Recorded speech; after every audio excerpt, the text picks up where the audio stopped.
Muito bem, vamos falar hoje sobre salvação. Eu não sei se você que está vendo esse vídeo já é cristão ou não é cristão. Todavia, deixa eu falar uma coisa aqui antes de entrar no assunto, que é o seguinte. Esse vídeo aqui não é um vídeo onde nós vamos enfiar a goela abaixo a crença em você que não é cristão, mas sim eu vou tentar explicar a salvação, porque até para quem já é cristão, né, eu tô vendo aí muita gente falando bobeira na internet sobre salvação, né, e suscitando assim coisas que, quando você olha para a narrativa bíblica, né, não tem espaço para esse tipo de dúvida que estão colocando aí na internet, né? Então vamos conversar hoje sobre a verdade da salvação.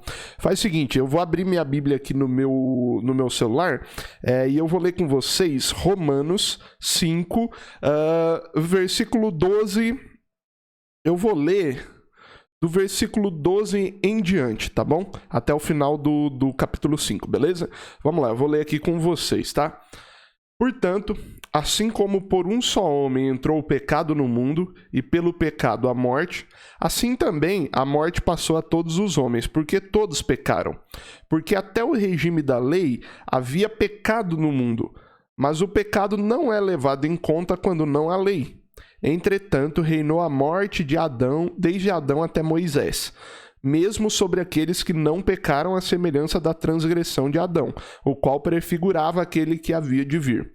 Todavia, não é assim o dom gratuito como a ofensa, porque se pela ofensa de um só morreram muitos, muito mais a graça de Deus e o dom pela graça de um só homem, Jesus Cristo, foram abundantes sobre muitos.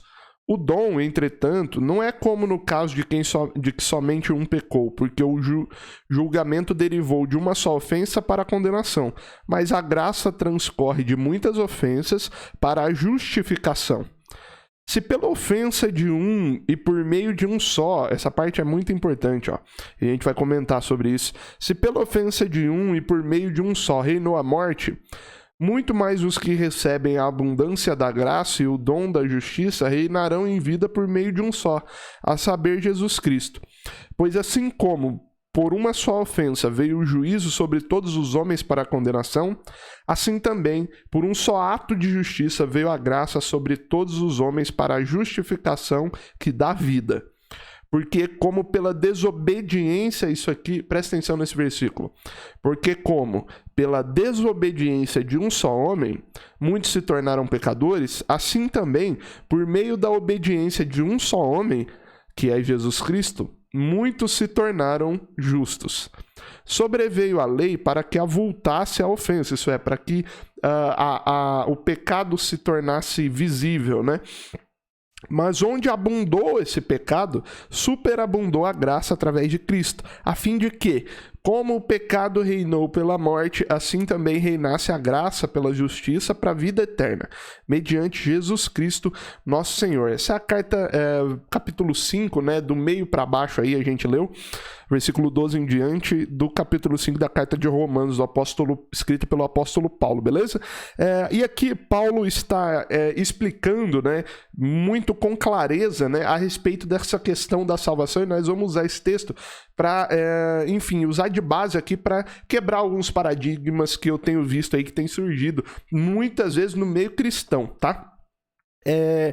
O contexto disso aqui, pessoal, é o seguinte: o apóstolo Paulo, né, ele viu um grande problema nas igrejas, principalmente ali em Romanos, né, e nas outras também, que era o seguinte: muitos dos convertidos, eles se converteram do judaísmo, então eles eram judeus, né, e eles se converteram ao evangelho, mas o berço, né, eles vieram do judaísmo. Então, o que acontecia? Ainda existia, né,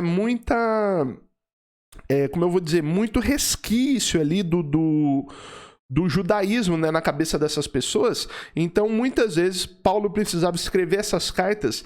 Você vê que ele explica, né, bem minuciosamente a salvação, para que as pessoas possam entender que isso não era da forma como o judaísmo pensava, que essa salvação não viria através de obediência de lei, etc. Então, o contexto disso aqui é o apóstolo Paulo explicando ali para os cristãos daquela época a respeito da salvação, para que eles não caíssem em enganos e que eles não voltassem atrás e assumissem novamente a posição do judaísmo, porque isso seria considerado apostasia, né? Que é o famoso pecado para a morte lá, que que a Bíblia fala, né? O pecado contra o Espírito Santo e a apostasia são a mesma coisa, certo? Mas não vamos falar sobre isso hoje. Agora, vamos em cima disso aqui, né? Aliás, se você já gostou do assunto, ó, se inscreve aí no canal, tá? Paga o pedágio pelo vídeo, que é clicar no like aí pra gente chacoalhar o planeta Terra. E compartilha esse vídeo aqui com um amigo seu no final aí. Se você achar que isso vai servir pra ele, né, de alguma forma, com um amigo, com uma amiga sua, pra gente cumprir nossa missão, que é virar o mundo de alguém de cabeça pra cima, beleza? Vamos lá agora entrar diretamente no assunto, tá? Eu fiz uma postagem no Instagram esses dias e eu vou abrir ela porque ali eu coloquei os pontos, né, sobre a salvação que muita gente tá comentando aí nos dias de hoje aí, e eu desmistifiquei um pouco isso. Então a primeira coisa que você tem que entender sobre salvação, você tá vendo esse vídeo aqui, é o seguinte: a salvação é de graça, tá bom? A única coisa que você precisa ter para ser salvo é crer em Cristo e na sua obra salvadora. Vitor, o que é crer em Cristo e na sua obra salvadora? A palavra crer, ela é uma palavra um pouco mais forte do que a palavra acreditar, tá bom? A palavra acreditar, ela pressupõe uma possibilidade. Então, eu acredito que fulano consiga fazer isso. Eu acredito que ele pode ser bem-sucedido. Enfim, né? Algumas aplicações da palavra acreditar. A palavra crer, ela é um pouco mais forte. Ela é como se fosse acreditar com certeza, né? A palavra crer, ela não dá margem para dúvida. A palavra acreditar, ela tem ali uma margem de, é possível, mas a palavra crer significa, eu acredito com certeza. Eu sei que isto é real, né? Então, você só precisa crer em Cristo e na sua obra salvadora. A graça, né, a salvação, ela vem por meio da graça, ela não é originada de obras, tá? Não há nada mais que você possa fazer para ser salvo senão crer em Cristo e na sua obra. Agora, para crer nisso, você precisa entender essa obra, né? É meio óbvio isso, né? Mas o que acontece? Não se trata de acreditar em Deus, tá? Não se trata disso. Porque acreditar em Deus é... Eu posso até ser mal entendido nisso que eu vou falar, mas acreditar em Deus é muito fácil, tá? Por quê? Porque as evidências da presença de um Criador, né, que criou deliberadamente o universo e o projetou, essas evidências, elas estão presentes em toda a criação.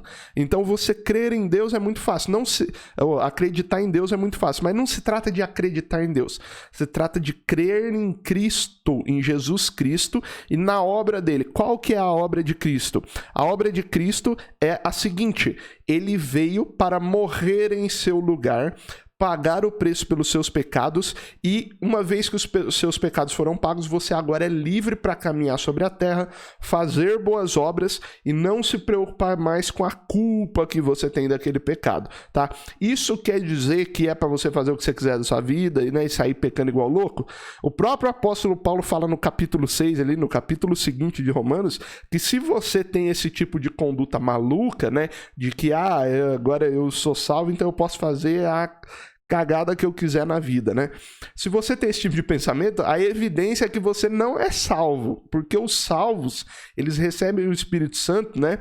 E a evidência do Espírito Santo é a mudança da vida da pessoa, né? A diminuição das más obras e o aumento das boas. Não quer dizer que você vai deixar de fazer coisas ruins, mas isso diminui e aumenta as obras boas. Por quê? Porque o Espírito começa a governar. E quando você não creu, você ainda tem esse espírito morto. A partir do momento que você crê, o Espírito Santo dá vida ao seu espírito. Então, quando o Espírito passa a governar, a pessoa começa a fazer menos coisas erradas, porque ela começa a viver mais segundo as ordens do Espírito, né? A vontade do Espírito.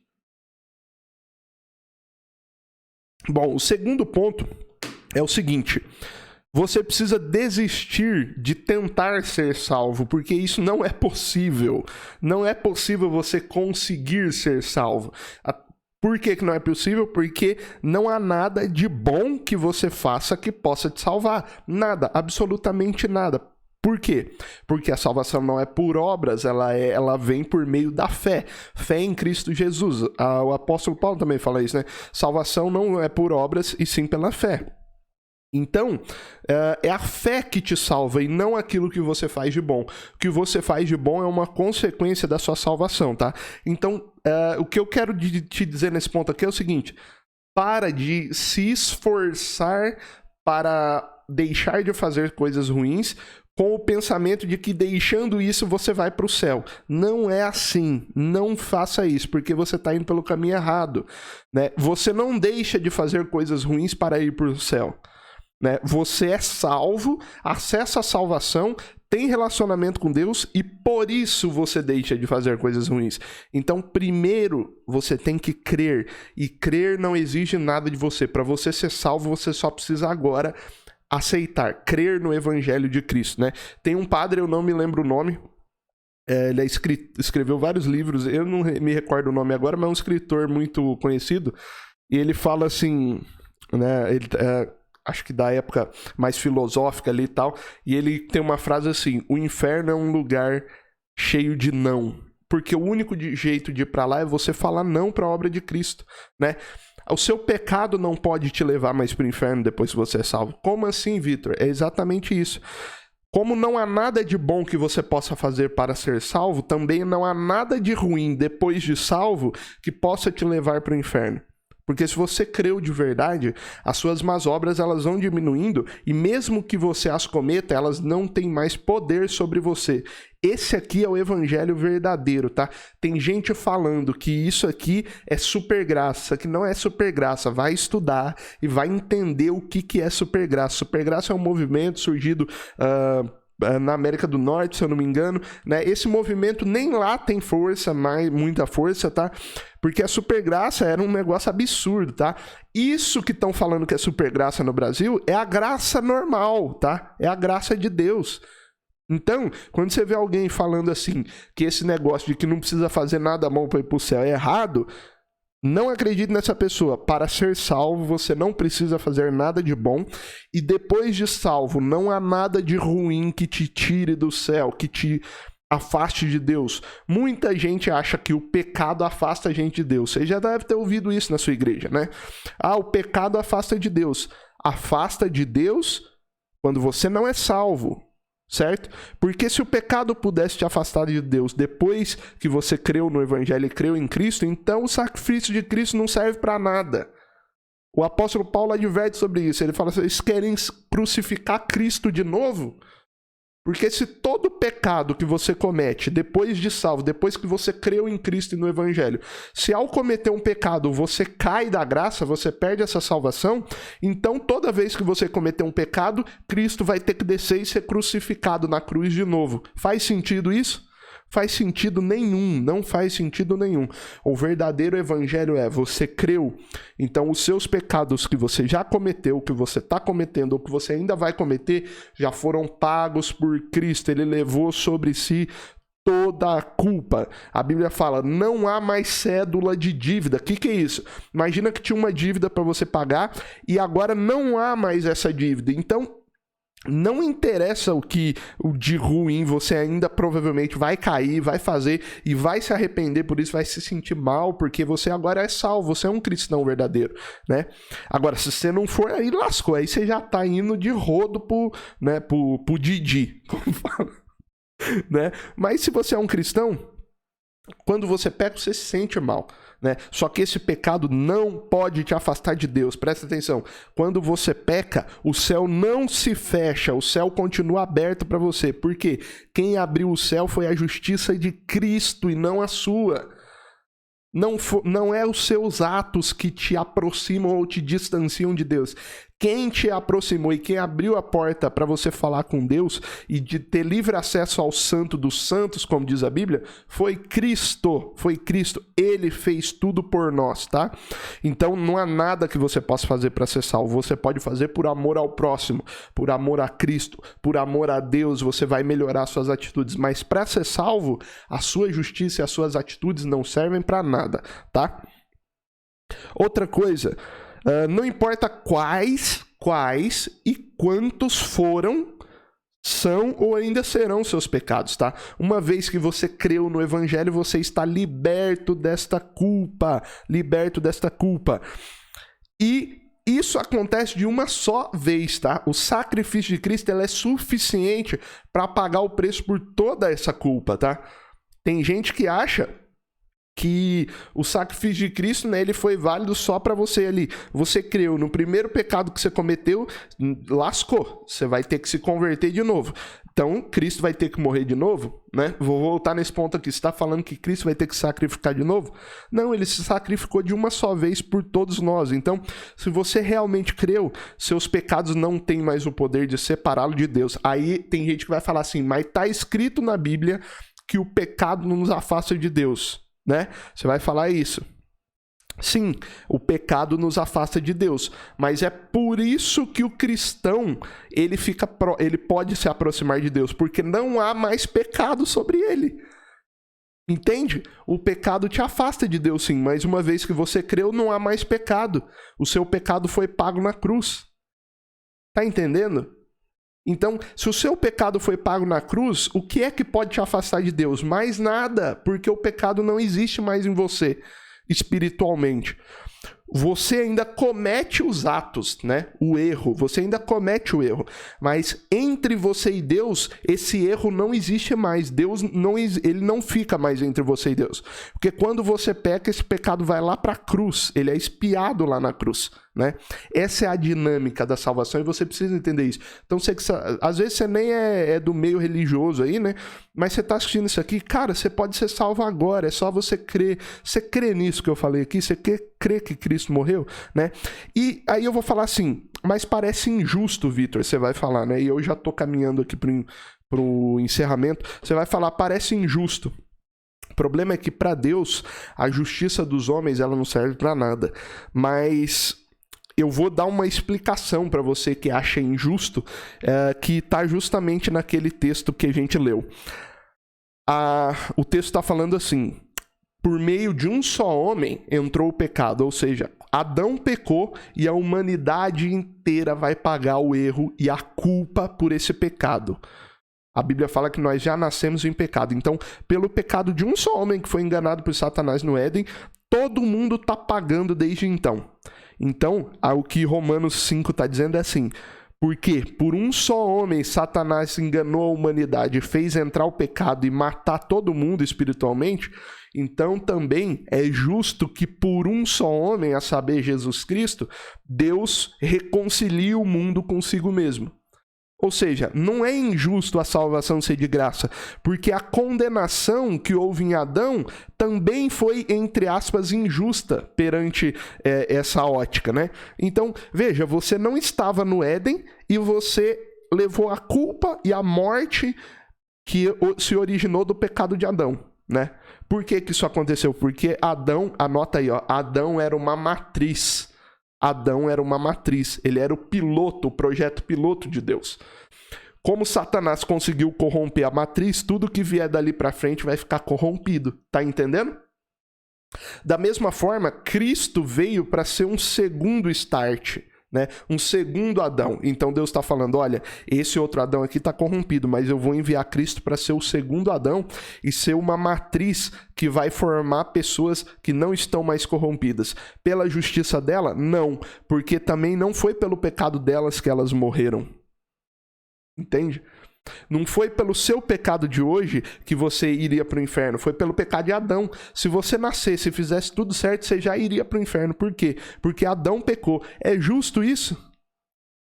Então Deus olha para isso e fala, bom, a única forma de consertar isso é enviando alguém que possa, a partir da justiça dele, justificar todos, mesmo que eles não consigam obedecer perfeitamente à lei. Tá? A obediência não é um requisito para a salvação. Você vai falar, você vai me tacar pedra. Agora eu vou ler de novo o texto para você. Ó. Romanos 5, versículo 19. Aqui está a prova de que você obedecer ou não obedecer preceitos não te salva, tá bom? Não te salva, não tem o poder nem de te salvar e nem de te condenar, porque se você desobedecer, você peca, mas para você que é salvo, o pecado não tem mais culpabilidade.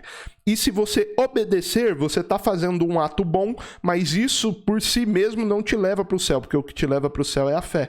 Então você obedece por amor, e a prova de que a obediência ela não é requisito da salvação está aqui, ó.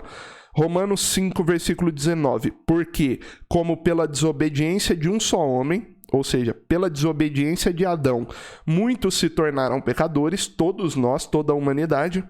Assim também quer dizer o seguinte, dessa mesma forma, né, por meio da obediência, presta atenção, por meio da obediência sua, minha, não, por meio da obediência de um só homem, que é quem? Jesus Cristo. Muitos se tornarão justos. Ou seja, o que te leva para o céu não é a sua obediência, é a obediência de Cristo à lei. E o que te levava para o inferno foi a desobediência de Adão, porque ele corrompeu a carne. Por isso você tem esse desejo de pecar. Por conta que o pecado de Adão corrompeu a carne na sua matriz. E aí toda a carne que nasce, né? Toda a carne que nasce da carne é pecadora, porque a matriz foi corrompida. Agora, é por isso que quando você crê em Cristo, a Bíblia fala que você nasce de novo. E você nasce não da carne, mas do Espírito. Por quê? Porque todo nascido da carne herda o pecado que foi cometido pela matriz da carne, Adão. Mas todo nascido do Espírito herda a justiça que foi né, tida como exemplo na figura de Cristo, na matriz espiritual. Adão é a matriz carnal do homem, a carne está corrompida, mas Cristo é a matriz espiritual e por isso quando você crê nele, você nasce de novo espiritualmente. A sua carne ainda erra, mas o seu espírito não é mais culpável diante de Deus se você creu em Cristo, tá bom? Então, aí você fala assim, então você está dizendo que não tem jeito de perder a salvação. Só tem um jeito de perder a salvação. Presta atenção aqui agora. Só tem um jeito de perder a salvação. Chama-se apostasia. Apostasia ou pecado contra o Espírito Santo. O que é isso, Vitor? Apostatar-se, né, que é a mesma raiz do pecado contra o Espírito que a Bíblia fala, significa negar a Cristo, abandonar a Cristo, deixar de crer que Cristo é suficiente para te salvar. Quando você deixa isso de lado e volta-se para o judaísmo, na época, né? O judaísmo na época era o quê? Era um conjunto de ritos e leis, né? E as pessoas achavam que elas poderiam ser salvas por isso. Então, quando você abandona a suficiência de Cristo e volta para os ritos e para as leis, e você começa a acreditar que obedecendo isso você vai ser salvo, você está cometendo uma espécie de apostasia, tá bom? A apostasia naquele tempo era muito... É claro que às vezes você vai, né, duvidar, isso não é apostasia, tá bom? Ter dúvidas, né, ficar indeciso sobre algumas coisas a respeito do evangelho não é apostasia. A apostasia é quando você abandona o evangelho e fala, eu não creio mais nisso e eu acho que eu tenho que fazer tudo certinho aqui, seguir, né, vestir esse tipo de roupa, seguir esse tipo de rito, porque senão todo mundo que não fizer isso aqui vai pro inferno. Aí você tá virando judeu, amigo. Né? Você está cometendo a apostasia, que é virar as costas para Cristo e se entregar de volta, né, a salvação por meritocracia, que era o que imperava no regime da lei, tá bom? Você vai falar assim, Vitor, mas então por que no Antigo Testamento era assim? Meu amigo, deixa eu te contar uma coisa, existia a lei no Antigo Testamento, mas o povo não dava conta de seguir a lei, tá bom? Tanto que junto com a lei foi dado o ordenamento dos sacrifícios, tá? Deus já deu a lei e falou assim, esse povo não vai cumprir, vamos ensinar eles a sacrificar aí, porque aí, como eu não posso enviar meu filho ainda, que ainda não está no tempo de eu enviar meu filho para ser sacrificado por toda a humanidade, então eles vão ter que ficar sacrificando bicho aí, né? Porque eu sei que eles não vão cumprir a lei, então eu vou ter que dar um outro preceito para eles, né? Agora, antigamente, quando quebrava-se a lei, eles tinham que fazer um sacrifício para apagar aquele pecado, né? Mas Cristo, a Bíblia fala que ele foi o cordeiro que morreu em sacrifício. Então, a partir de Cristo, né, da mesma forma que quando se quebrava a lei no Antigo Testamento, tinha que se fazer um sacrifício para apagar aquele pecado, Cristo veio como sacrifício por toda a humanidade, né? Então, de uma vez por todas, ele se sacrificou e de uma vez por todas, todos os pecados da humanidade foram limpos para aqueles que crerem. A única moeda que Cristo exige de você para ir para o céu e ser salvo é crer. O resto você faz porque você ama a Deus e porque você ama o próximo, beleza? Valeu, pessoal. Vai aparecer aqui um vídeo, uma playlist agora. Se você quiser continuar assistindo assuntos sobre isso, clica aqui ou no vídeo ou na playlist e se inscreve aí no canal também. Valeu, um abraço, galera, e até a próxima.